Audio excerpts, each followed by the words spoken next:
I went book shopping all day, wound up being all day. I think I went out for like 5 or 6 hours, didn't intend to. Bookstores and thrift stores. Got some incredible stuff. This is Midworld by Alan Dean Foster. This is a book club edition hardcover, which I picked up for $9. And it says first edition in pencil here, so it's a first edition book club. This is the same edition, obviously not the same copy, of this book that I read.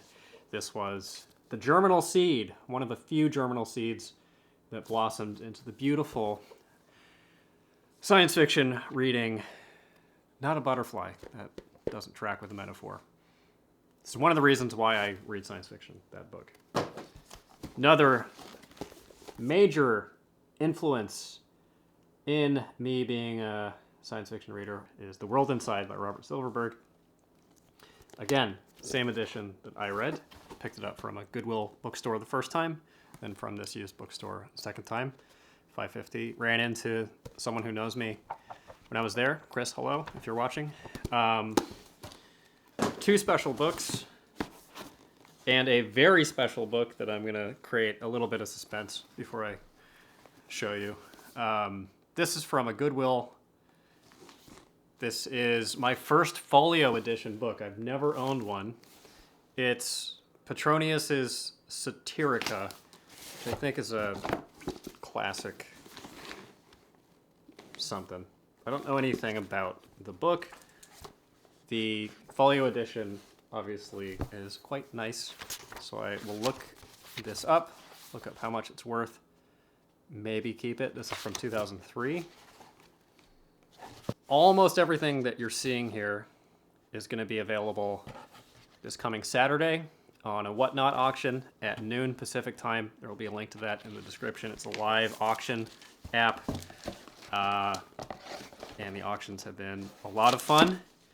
At this point, they're one of my primary sources of income. I'm self-employed full-time. I don't have a real job, so if you want to come buy some of these, we all benefit. The Integral Trees by Larry Niven. This was, where was this? I think this was from a thrift store. Oh, yeah, no, this is from, so that was a $1.83. This was all on a rack outside of this bookstore that I'd never been to before. And the guy put out incredible stuff on this discount rack. This is a compilation with a bunch of people. Elizabeth Bear, Ken Liu, Sitchin Liu, Nettie Okorafor, who is an important person that I've heard talked about a lot. I've never read Nettie. Alistair Reynolds, Intestring, he says. Born by Jeff Vandermeer, also on the $1.83 cart, which is wild. Serotonin by Michelle Welbeck, one of the few Welbeck books that I don't actually own a copy of. So this may wind up staying with me. I'm doing the 100 book challenge thing where the deal is I can onboard new books, but I have to swap out an old book when I input it into the system, and then at the end of the 100 book challenge, I'm keeping a tally of how many times I do this, and I'm going to buy that many books and give them away in a Whatnot frenzy. I cannot believe this was on the discount rack. Ministry of the Future, For the Future. This is his most recent book, and it's I think a big bestseller. Certainly one that people talk about all the time. This is a first edition from 2020. I probably am going to wind up keeping this because it might be a year or two before I run into a copy of this book at a thrift. And it's an important book, apparently. This is wild. This is a signed hardcover of Mediavirus by Douglas Rushkoff. This is Douglas. I don't think he's quite as popular anymore as he was in the 90s. He's the guy who invented the word meme, and I think it was this book that he did it in. He wrote about marketing and the media and free speech, and he was in the tech world. There is the autograph. And I read him when I was a teenager and met him. I ran into him at Comic-Con. He was just sitting in some booth on the showroom floor, and I went up and had a conversation with him. Then I sent him an email when I was also a teenager, and he,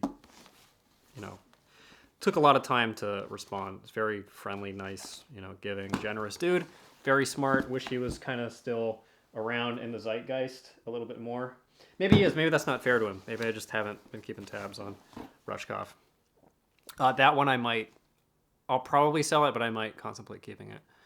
John Brunner, Catch a Falling Star. Excuse me. Peanut Shrapnel, as always. That's my brand. This was from a used bookstore. I'm not familiar with this title. Brunner was prolific. Best of Isaac Asimov. 12 short stories. The cool vintage copy. Also from used bookstore. Vintage copy of I, Robot, or I, Robot, as he pronounced it. This one I may keep because this is on my list of shame of not having read. And you don't find vintage copies very often because it is a very well-known book. Found, I believe, 3 of 3 entries in this Isaac Asimov series before the Golden Age. This is a collection of short stories that were chosen by Asimov because they were influential on him as a nascent science fiction author. So these stories are, I believe, all from the 30s. And I would have to cleave off a big chunk of flesh out of the collection to keep all 3 of them, so I'm probably going to sell them. But they have great covers. The SF Masterworks Case of Conscience. Case of Conscience, 90% of the covers are terrible. I think this is pretty bad. But it's a wonderful book, and it's the UK binding. It has the nice paper stock, and you can't go wrong with that in whatever copy you get it in. Copy of Thorns by Silverberg, one of his most famous books, certainly one that I need to read. Also a copy of Up the Line, a notorious Silverberg book. Notorious because it's about a man who becomes a time-traveling sex tourist and apparently seduces his own grandmother. I've not read the book, can neither confirm nor deny, but pretty wild. I think that was in his wild period. Don't usually buy gore books, but this is the first gore, Tarnsman of Gore, and it's in a weird edition. I'm used to the Dawes. This is the Ballantine. I think pretty uncommon. And then this is book 2, Outlaw of Gore, also in an uncommon edition, also Ballantine. I've only really ever seen them in the Dawes, so I figured those were worth it. On the $2 rack, or $1.83 rack, this beautiful hardcover future tense fiction anthology. Is it a collection or an anthology? Someone will scold me for not knowing the difference off the top of my head. Also a Nnedi Okorafor story, and some other people I don't recognize. Oh, Paolo Bacigalupi. Is it Bacigalupi or Bacigalupi? I've heard it both ways. Hard copy of The Gripping Hands by Niven and Purnell, the sequel to Mode in God's Eye, which I've heard on the Discord server is actually better than people give it credit for. And the SF Masterworks of Lord of Light by Zelazny. I see these masterworks in people's videos all the time because they're broadcasting from the UK where these are common. These are not common in the States. I run across them very infrequently. So these are a little more exotic to me than they may be to some of my viewers. 2140 by Kim Stanley Robinson. He has a penchant for writing these long books. I've only read Red Mars, but it was excellent. Best science fiction for 1972, edited by Frederick Pohl. Incredibly pretty cover with a wraparound artwork and a stacked author list. Larry Niven, James Tiptree Jr., Doris Piercia, however that is pronounced, Harlan Ellison again, John Brunner, and Frederick Pohl. The Platypus of Doom and Other Nihilists, that is a rare book. Arthur Byron cover. The Pastel City by M. John Harrison. This is a Dying Earth science fantasy novel written by M. John Harrison, who comes very highly recommended, and this is compared to Dying Earth by Jack Vance. Another gore. I forgot I got this one. Slave Girl of Gore. I picked this one up because it is a UK binding. It is from Star.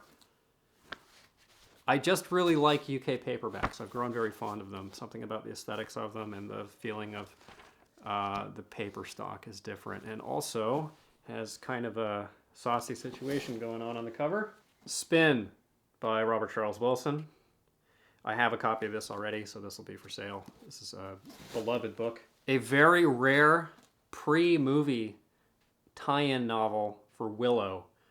This was written from the screenplay. Written by Wayland Drew. These are very hard to find and valuable because it doesn't have Val Kilmer on the cover. Copy of Orbit 2. And this, I think, has a really crazy author lineup. Let's see, Kate Wilhelm, Gene Wolfe, Joanna Russ, Twice, R.A. Lafferty, Brian Aldiss, and others. Yeah, that's stacked. A copy of Book 1 in the Costco Eternal Mercenary series. This may wind up going on eBay because these are very valuable. These are worth like 40, 50 bucks. So if you ever run into this book, I would pick it up to sell it if it's the first in the series. There were like 20 of them, I think. Some of them are worth more because they're less common. Triton by Samuel R. Delany. I have this same edition up on the Sci-Fireplace. Extremely rare. I have never found any of these before. This is Samuel Delany edited Quark #2. This is kind of a periodical. This is a quarterly review of speculative fiction featuring John Brunner, Thomas Disch, Philip Jose Farmer, Fritz Leiber, and others, edited by Samuel Delany and Marilyn Hacker. This I may not be able to bring myself to sell. I'm not sure. I'll have to look it up. There's no table of contents, but there are illustrations. And I also found a second copy of Costco the Eternal Mercenary #1. They even had a third copy for 10 bucks, and I left that behind because for some reason I felt like I would be an asshole if I took all 3 of them. I usually don't think that way. But in this case, I decided to be generous in my infinite largesse. They did have a second copy of this, so you will be able to buy one of these. This is Pastel City, M. John Harrison. I'll figure out which one I want to keep, and I'll sell the other one.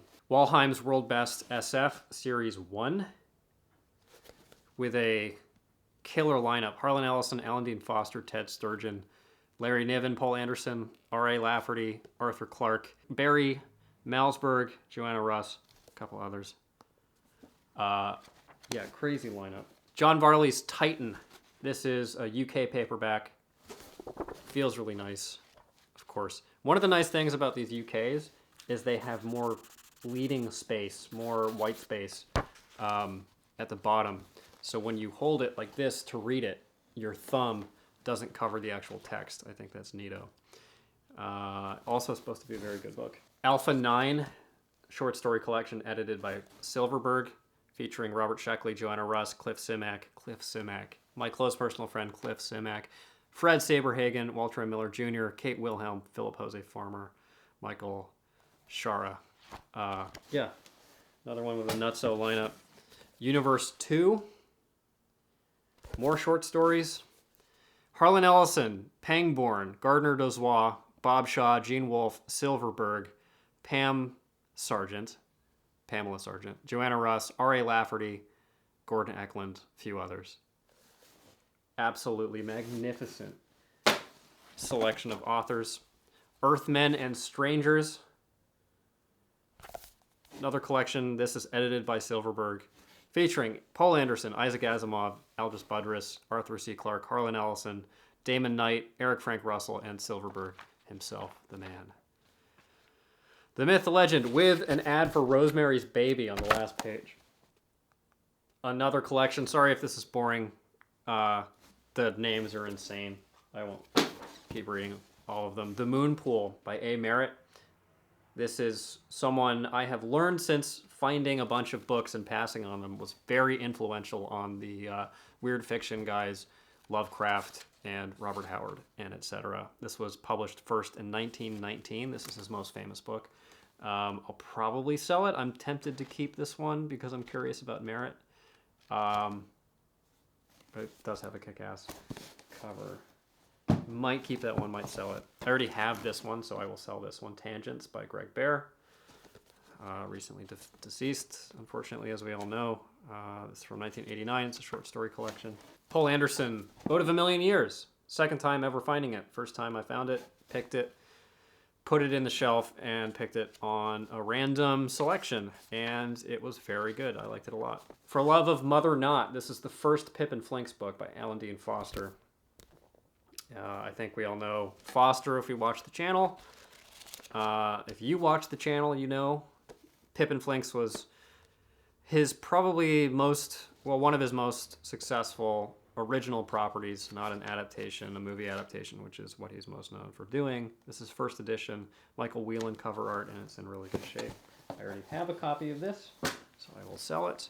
We by Yevgeny Samyatin. This is a book that people order me to read all the time. I am familiar with it. I've not read it. It's a forerunner of the big dystopian books that we all know about. But it came first. I think Iron Heel was first, or it preceded We. I could be wrong on that. I could be wrong on everything in my life. Probably sell it. Not that I don't want to read it. Adventures of Alex by Joanna Russ. I'm not familiar with this title, but Joanna Russ books are almost impossible to find. For whatever reason, they're just not that common. I've only found one other than this one in the wild. So this is Joanna Russ book number 2. I'm not attached to this title, so I can stomach selling it. Downward to the Earth in the trade paperback by Silverberg. I just read this and reviewed it. It is a magnificent book. A hardcover of Sphere. This is from a thrift store. All those were from a bookstore, used bookstore. This is a book club edition, vintage hardcover of Sphere. There's Crichton. Hardcover of Station 11. Very popular contemporary science fiction book. I haven't read it, but people really like it. Breakfast of Champions by Vonnegut. This actually is not that common of a title. I find other Vonnegut books, like Cat's Cradle, quite often. That one, not so much. This is a really rare book. I'm surprised to see this one. This is Jurgen by James Branch Cabell. And Cabell was a fantasy writer, like a proto-fantasy writer, who was really influential on a lot of people and is kind of forgotten. This is his best known book, and this one's illustrated. I have a copy up here on the Sci-Fi place, and I almost picked this book for the little fantasy run that I did a couple videos back. He's supposed to be very, very good. Definitely a cult writer. It's cool illustrations. I like these non-thrift edition Dover books. Mort. I remember this from before I really got into science fiction. This is a book by Robert Rapino. It's about a future war fought by intelligent cats. Quicksilver by Neil Stevenson in the mass market. That was a thrift find. My hair is invading. In the Company of Others by Julie Sorenda. This is a hard science fiction book. Vintage copy of 2001, A Space Odyssey, the Will Smith edition with the color inserts. This is in especially good shape for this book. I found it 2 or 3 times, and it's always kind of at death's door when I find it, but this is solid. Tarzan of the Apes, Tarzan number 1. I have a mass market of more contemporary manufacture. I may sell that one and keep this one because it's vintage and cooler, and I'm cooler than you, so I get to keep it. Neil Asher, Grid Linked. I've seen this on Science Fiction Reads channel, Matt's channel, who you should check out if you haven't. He really likes Neil Asher. I've never read Neil Asher, but it has a kick-ass quote on the front. Grid Linked is the space opera what Doom is to Pac-Man by Rick Kleffel. Skullface by Robert E. Howard. This is wild. Spider Robinson's Antimony. One of the better covers. Ship of Ishtar by A. Merritt, who we discussed earlier. And it has some bubble babes floating around. This one I may keep. A Modern 2001 by Arthur C. Clarke. Less exciting, maybe. A boxed set of vintage Anne McCaffrey Dragon Riders books. Dragon Song, Dragon Drums, and Dragon Singer. The Harper Hall trilogy. And then I was going to go straight home, and then I just happened to stop at a little thrift store that's pretty close to my place. And I'm glad I did, because they had a ton of stuff. Agent of Byzantium by Harry Turtledove. Someone who comes recommended to me from a friend who reads a lot of science fiction and says that he's above average in terms of military SF. Andromeda Strain, vintage copy by Michael Crichton. This one I can't believe I found here. I don't know what it was doing there. Against Nature by Hoyman. I don't know how to pronounce it. This is the centerpiece of Submission by Michelle Houellebecq, which might be my favorite Houellebecq. It's hard to say which one is my favorite. But he talks about this book and his other works, but especially this book throughout the entire novel. And I haven't read it. I don't have a real point of reference for it. So I think I missed a big chunk of the meaning of submission, likely. Very rare book. So this is going to stay with me 100%. I'm not parting with that one. Frankenstein, Mary Shelley, which I've mentioned a couple times on the channel. Octavia Butler, Parable of the Sower, which I might keep just because it is rare. Butler is like Joanna Russ. You just don't find her books very much. Also because Butler's very popular, so she gets snatched up right away. There's a little bit of highlighting in the beginning of this one, unfortunately. And a really unexciting cover, but this is supposed to be excellent. I picked this one up just because it looked neat, and I really like these Library of America hardcovers. These and the Everymans I really dig, but this just looked cool. It's got these prints. I think this is some kind of naturalist. Bird prints, Bartram, Travels and Other Writings. I don't know. It's in really good shape. It's a nice book. I figured someone wants it. Idoru by William Gibson in the mass market. Unfortunately, this has some smashed pages, but not a Gibson that I find very much. Not one that I own. I will probably sell it. The Serpent Mage by Greg Bear. The first Redwall book. Another copy of Dragon Drums in this library hardcover edition. Cool vintage copy of Death in Venice by Thomas Mann with a photo, a thematically appropriate photo of not Thomas Mann on the back, which I thought was a little bit funny. I really like this book. I like Thomas Mann very much. A Choose Your Own Adventure book, Survival at Sea. It is a little bit bent, but these are pretty hard to find. And a nice hardcover Wind in the Willows. These color panels. I've been kind of on the look for a copy of this since seeing a Harold Bloom interview where he was talking about this as one of the best pieces of children's literature ever written. So there's a chance I might hang on to this. I'll probably just sell it because it's not like it's a super rare book. And speaking of rare books, it was such an exciting find that I decided to thumb myself in the eyeball to prepare you for Ray Bradbury's The Toynbee Convector. A nice hardcover, and true to brand, if you've been watching these auctions, it is signed. Pick this up for 25 bucks, which is a steal. I am going to auction this off. I was auctioning off a copy of The Illustrated Man in the mass market paperback edition, and I flipped it open and it had a big Ray Bradbury signature on it, and I had a little meltdown on stream. Decided to sell it. This is a first edition, looks like. No, it's first edition, second printing, 1988. Still, obviously I don't need to tell you that this is a rarity. So I hope to see you Saturday. Again, it's at noon Pacific time. There will be a link to that down in the description. I recommend using the phone app over desktop because the desktop version tends to be a little bit glitchy. In terms of reading progress, I'm down 3 books of my typical diet of 5 and making progress. So there will be another review video soon. Thank you for watching this one.